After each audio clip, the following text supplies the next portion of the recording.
two, one.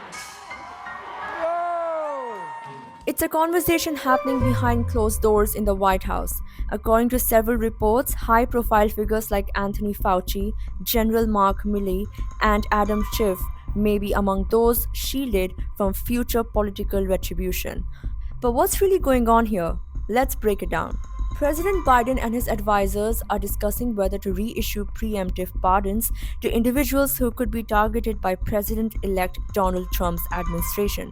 Among those reportedly on the list are Anthony Fauci, Mark Milley, Adam Schiff, and Liz Cheney. All of them have had their public clashes with Trump. The concern is that Trump's administration might go after them politically. Let's take a closer look at the individuals being considered. The former top infectious disease expert who led the US response to the COVID 19 pandemic, retired chairman of the Joint Chiefs of Staff who once called Trump a fascist. Senator elect from California famously led Trump's first impeachment trial. Former Republican Congresswoman, a vocal critic of Trump's actions. Preemptive pardons are rare and legally untested. While the Constitution grants the president broad pardon powers, they've usually been used after charges are filed, not before.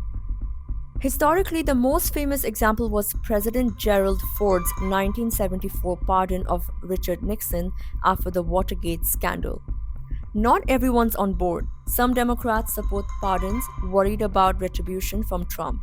Others are concerned it could look like a political move, raising questions about accountability. For example, Representative James E. Slyburn has suggested pardons to protect people like Cheney, but others fear it may undermine trust in the justice system. Critics, including Sarah Isker, a former Trump Justice Department spokeswoman, argue that blanket pardons could set a dangerous precedent. Pardons should protect against political persecution, not shield people from accountability. Trump and his allies have made it clear they plan to target people like Milley, Schiff, and Cheney. In fact, Representative Marjorie Taylor Greene has even accused Fauci of crimes against humanity. Despite claims from Trump's camp that no retribution is planned, his rhetoric continues to stir concern. As Biden considers preemptive pardons, the stakes are high. This decision could reshape the future of political accountability in America. Stay tuned to see whether Biden will move forward and what it means for justice under his administration.